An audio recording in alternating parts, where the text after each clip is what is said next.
Assalamualaikum warahmatullahi wabarakatuh. Ketemu lagi di channel Kurnia Sain. Nah, pada video kali ini kita belajar tentang kaidah pencacahan. Nah, ini adalah materi yang dipelajari di kelas 12 untuk kurikulum 2013 ya.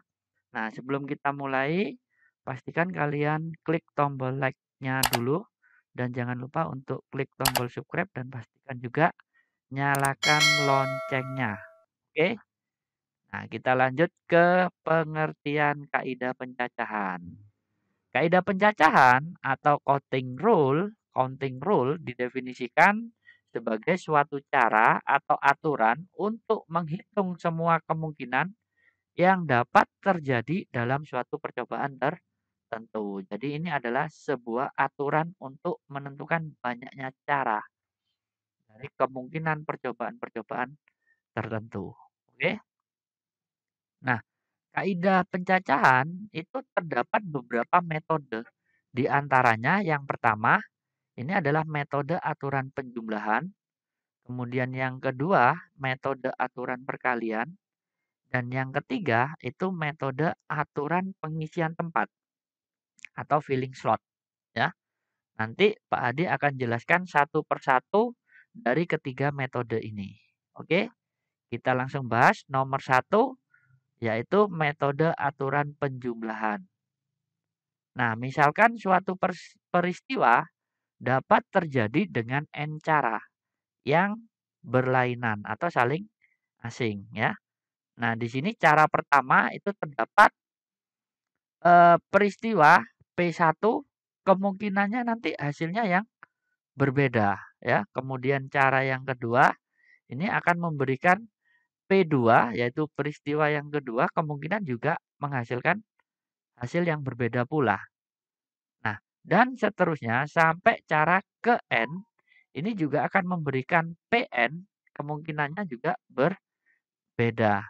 Nah, maka total banyaknya kemungkinan kejadian dalam peristiwa tersebut adalah P1 ditambah P2 ditambah P3 ditambah seterusnya sampai ke PN. Nah, ini kita jumlah total, itulah banyaknya cara kemungkinan kejadian. Ya. Untuk lebih pahamnya kita langsung bahas. Ada contoh soal di sini nomor satu ya.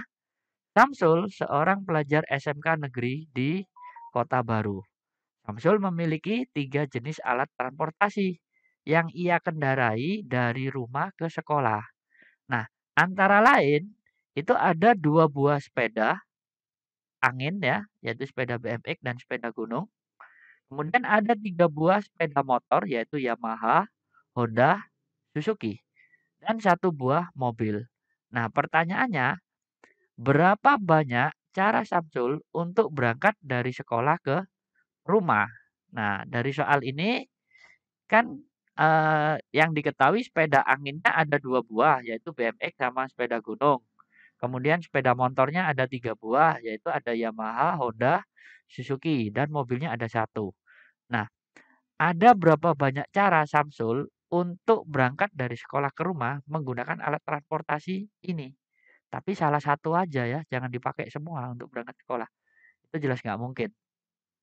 Nah, jadi Samsul tidak mungkin menggunakan sekaligus ketiganya, apalagi dua ya. Samsul harus milih salah satu aja, sehingga kita bisa menggunakan aturan penjumlahan pada kasus ini. Caranya tinggal dijumlahkan aja. Menentukan banyaknya cara menggunakan kendaraan, total caranya adalah 2 ditambah 3 ditambah satu. Jadi 2 ini adalah sepeda angin, ditambahkan dengan 3 sepeda motor, ditambahkan satu buah mobil. Sehingga nanti akan ditemukan banyaknya cara sebanyak 6 cara ya. Jadi ada 6 cara pilihan kendaraan yang bisa dia gunakan oleh Samsul. Nah, ini caranya tinggal dijumlahkan aja dari masing-masing alat transportasi yang berbeda ini. Oke? Bisa dipahami? Nah, kita lanjut ke soal nomor 2. Nah, soal nomor 2, dari kota A ke kota B ada beberapa jenis angkutan yang dapat digunakan. Ada 4 travel. Nah, ini kita Kita anggap aja travelnya pakai mobil ya, ada 4 buah jenis mobil. Kemudian ada 2 kapal laut dan 1 pesawat terbang yang dapat dipilih. Berarti nanti milihnya satu aja, jangan milih 2. Ada beberapa total cara berbeda untuk berangkat dari kota A ke kota B. Nah, ini Pak Hadi siapkan ilustrasinya, ini kota A dan ini kota B. Untuk menuju kota A dan kota B itu bisa digunakan dengan 4 buah travel. Ya, boleh pakai mobil, jenisnya apa aja, pokoknya ada 4. Kemudian boleh pakai kapal laut. Jadi milihnya ada 2 kapal lautnya jenisnya. Kemudian atau pakai 1 buah pesawat terbang. Nah, ini adalah ilustrasi gambar dari soal nomor 2. Nah, pada soal di atas kita memilih travel kapal laut maupun pesawat terbang tidak dipengaruhi oleh satu sama lain. Ketiganya merupakan himpunan saling lepas. Jadi harus dipilih salah satu aja dari 3 pilihan ini, alat jenis angkutan ini. Nah, sehingga ada 4, kita jumlahkan dengan 2 kapal laut, kita jumlahkan dengan 1 buah pesawat terbang, sehingga nanti hasilnya ada 7 cara berbeda untuk berangkat dari kota A ke kota B ya. Simpel kan caranya, tinggal dijumlahkan semuanya, baru ketemu caranya sebanyak 7. Oke, kita lanjut ke soal nomor 3. Soal nomor 3, ini ada seorang pelajar bisa memilih sebuah tugas bahasa Indonesia dari 3 kelompok. Ketiga kelompok tersebut secara berurutan masing-masing terdiri dari 3 tugas, 6 tugas, dan 9 tugas. Jadi ada 3, 6, 9 tugas. Tidak ada tugas yang terletak dalam 2 kelompok atau lebih. Jadi nanti tugasnya beda-beda semuanya. Berapa banyak pilihan tugas pelajar tersebut dari ketiga kelompok? Nah, berarti pelajar ini bisa memilih tugas dari ketiga kelompok tersebut yang tidak ada tugas yang sama dengan kelompok tersebut. Jadi tugasnya beda untuk 3 kelompok tersebut. Nah, berdasarkan aturan penjumlahannya terdapat 3 tugas. Nah, ini kita jumlahkan aja. Ditambah dengan 6 tugas, ditambah dengan 9 tugas. Jadi nanti akan ketemu sebanyak 18 cara untuk memilih tugasnya ya. Ini cara menghitung banyaknya pilihan tugas pelajar dari ketiga kelompok ini. Tinggal dijumlahkan aja. Oke? Nah, kita masuk ke metode yang kedua, yaitu metode aturan perkalian.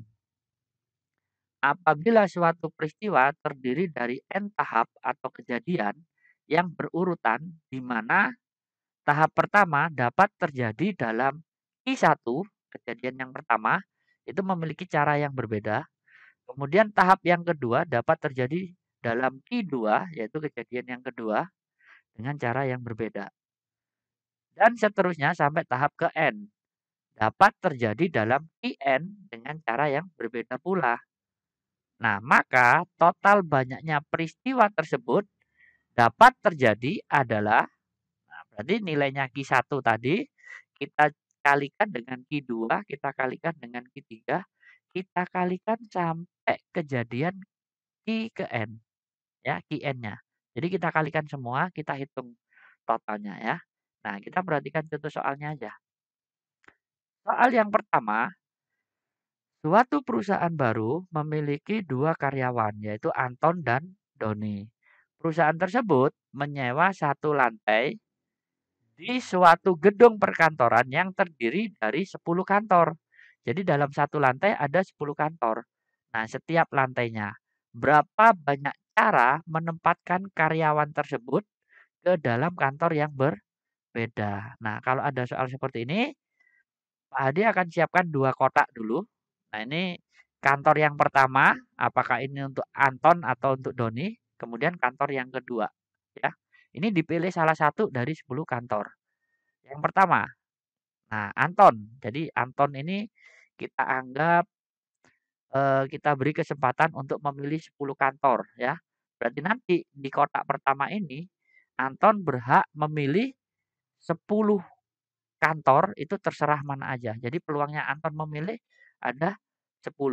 Tetapi setelah Anton memilih salah satu dari 10 ini, maka sisa kantornya itu akan dipilih oleh Doni. Jadi Doni itu punya pilihan tinggal sisanya aja, tinggal 9 ya. Nah, jadi dari angka 10 dan 9 ini untuk mencari banyaknya cara menempatkan kantor yang berbeda, jadi tinggal kita kalikan aja. Nah, prosedur untuk menempatkan dua karyawan tersebut ke dalam kantor yang berbeda memuat pekerjaan memberikan sebuah kantor untuk Anton yang bisa dilakukan 10 cara. Karena Anton berhak memilih pertama, berarti Anton punya 10 cara untuk memilih. Satu, ya. Dan yang menempatkan Doni ke kantor yang berbeda dengan Anton. Sehingga Doninya ini nanti akan ke bagian sisanya. Ada 9 cara. Karena satu kantor udah dipilih sama Anton. Jadi Doni memilih 9 kantor, tapi harus dipilih satu kantor yang sudah dimiliki oleh Anton ya. Nah, berdasarkan kaidah pencacahan terdapat angka 10 tadi kita kalikan aja dengan 9. Jadi nanti ada 90 cara untuk menempatkan dua karyawan tersebut di kantor yang berbeda. Nah, ini adalah caranya untuk menggunakan metode aturan perkalian. Oke, kita lanjut ke soal nomor 2. Nah, di soal nomor 2, pada suatu sekolah SMP terdapat 7 kelas.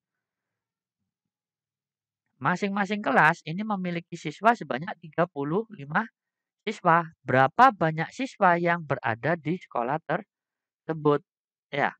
Nah, untuk prosedur menghitung siswa ini bisa dipecah menjadi menghitung kelas yang ada, kelasnya ada 7, dan menghitung siswa di sembarang kelas atau di masing-masing kelasnya. Ya. Nah, berdasarkan kaidah perkalian dapat disimpulkan bahwa terdapat 7 kelas kita kalikan dengan banyaknya siswa, 35 siswa untuk tiap kelasnya. Sehingga hasilnya ada 245 siswa di sekolahan tersebut untuk menghitung banyaknya siswa ya. Bisa dipahami? Nah, bisa dipahami? Nah, kita lanjut ke soal nomor 3. Soal nomor 3, dari kota A ke kota B dapat ditempuh dengan dua cara. Dari kota B ke kota C dapat ditempuh 4 cara. Berapa banyak cara yang dapat ditempuh dari kota A ke kota C? Nah, berarti kita bikin sketsa gambar, ilustrasi. Di sini ada kota A, kemudian ada kota B, kemudian ada kota C, ya. Nah, untuk kota A ke kota B, ini ada berapa cara? Nah, ada dua cara. Yang atas dengan yang bawah, ya. Nah, dari gambar di atas bahwa kota A dan kota B akan ada dua cara. Sedangkan dari B ke C itu ada 4 cara. Ya. Nah, dengan demikian total cara berbeda dari kota A ke kota C melalui kota B ya tinggal kita kalikan aja. Dua jalur ini kita kalikan dengan 4 jalur ini. Jadi nanti akan menemukan 8 cara menuju kota A ke C melalui kota B ya. Mudah dipahami? Nah, kita lanjut ke yang ketiga yaitu metode aturan pengisian tempat atau filling slot. Nah, yang pertama di sini dari angka-angka 1, 2, 3, 4, 5, dan 6 berapa banyak bilangan yang terdiri dari 4 digit yang dapat disusun. Yang A, ini cara menyusunnya tanpa pengulangan, jadi nggak boleh ada angka yang kembar. Yang B, boleh diulang. Nanti ada angka yang kembar. Oke? Nah, caranya seperti ini. Nah, Pak Adi siapkan angka-angkanya. Ada 1, 2, 3, 4, 5, dan 6 ya. Disusun 4 digit.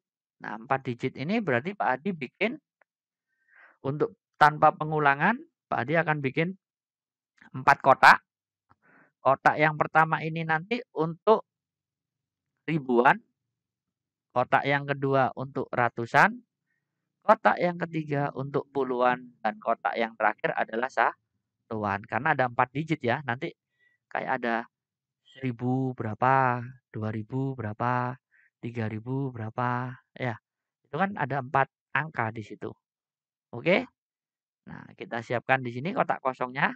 Nah, untuk angka ribuan, nah ini angka 1, 2, 3, 4, 5, 6 ini ada kemungkinan dia akan terisi di ribuan ini, di awal ini. Jadi nanti ribuannya terisi 6 ya. Kita isi 6 karena ini angkanya ada 6 buah. Nah, kenapa kok 6? Digit ribuan memiliki 6 pilihan, yaitu boleh angka 1 untuk seribuan, 2 untuk 2000-an, 3 untuk 3000-an, 4 untuk 4000-an, 5 untuk 5000-an, dan 6 untuk 6000-an ya. Nah, ini Pak Adi kasih warna hijau, kita anggap angka 1 terisi di kotak ribuan. Berarti nanti sisa angkanya untuk mengisi ratusan, ini tinggal ada 1, 2, 3, 4, dan 5. Jadi angka ratusannya tinggal terisi 5 ya. Sehingga digit ratusan hanya memiliki 6 dikurangi 1. Karena 1 udah terisi di kotak ribuan. Sehingga 5 akan terisi di ratusan. Nah, kemudian kita anggap yang ada di kotak ratusan ini nanti kemungkinan ada 200, 300, 400, 500, 600-an ya. Nah, warna hijau. Berarti Pak Adi anggap yang di kotak ratusan ini angkanya adalah 2. Berarti nanti untuk mengisi yang puluhan itu tinggal ada angka 3, 4, 5, dan 6. Jadi ada 4 angka. Maka yang puluhan kita isi 4. Oke? Nah, digit puluhan hanya memiliki 6 ini dikurangi 1 karena udah terisi. Jadi ada 4 pilihan. Apa aja angkanya? Ada 30-an, 40-an, 50-an, atau 60-an. Nah, angka 3 Pak Adi udah masukkan ke puluhan. Jadi di sini ada 30-an berapa ya? Berarti nanti di satuan itu hanya boleh diisi angka 4, 5, dan 6. Nah, ini ada 3 angka, berarti satuan kita isi 3 angka ya. Sehingga digit satuan hanya memiliki 6 dikurangi 1, dikurangi 1, dikurangi 1. Jadilah ketemu 3 pilihan. Yaitu terisi dari 4, 5, dan 6. Atau 5-nya aja yang masuk atau 6-nya terserah. Jadi ini adalah caranya. Jadi kalau tanpa pengulangan itu banyaknya angka nanti akan menyusut satu persatu. Oke? Jadi, banyaknya bilangan yang dapat dibentuk adalah 6 pada ribuan, kita kalikan dengan 5 pada ratusan, dikalikan 4 pada puluhan, dikalikan 3 pada satuan. Sehingga nanti totalnya ada 360 bilangan yang disusun secara 4 digit. Nah, ini adalah cara tanpa pengulangan. Oke? Nah, bagaimana dengan cara yang B? Yang B itu adalah eh, boleh berulang ya. Di sini ada angka 1, 2, 3, 4, 5, dan 6. Sama disusun 4 digit. Tapi angkanya boleh berulang. Kalau boleh berulang berarti pemilihan angka untuk digit ribuan ini tidak mempengaruhi jumlah pengisian digit ratusan, puluhan, maupun satuan. Karena angka yang telah dipakai boleh digunakan lagi ya. Kalau tidak boleh diulang kan kalau udah dipakai nggak boleh dipakai lagi. Nah, tapi kalau boleh berulang, kalau udah dipakai silakan dipakai lagi. Itu bedanya. Demikian pula pemilihan angka untuk digit ratusan tidak mempengaruhi jumlah cara pengisian digit puluhan dan satuan. Dan pemilihan angka untuk digit puluhan tidak mempengaruhi jumlah cara pengisian digit satuan. Digit ribuan, ratusan, puluhan, maupun satuan masing-masing akan memiliki 6 angka yang dapat dipilih karena boleh diulang itu tadi. Jadi kita siapkan 4 kotak. Kotak yang pertama ini buat ribuan, ini ratusan, yang ini puluhan, dan yang terakhir satuan. Jadi nanti yang ribuan itu nanti bisa diisi 6, begitu juga ratusan 6, puluhan 6, dan satuan 6 juga ya. Sehingga nanti banyaknya bilangan yang dapat dibentuk adalah 6 pada ribuan, kita kalikan dengan 6 pada ratusan, dikalikan 6 pada puluhan, dikalikan 6 pada satuan. Sehingga totalnya adalah 1296 bilangan. Nah, ini adalah cara menentukan 4 digit pada metode filling slot ya. Oke, demikian pembahasan materi kaidah pencacahan. Semoga bisa dimengerti ya. Pak Adi akhiri dulu. Assalamualaikum warahmatullahi wabarakatuh.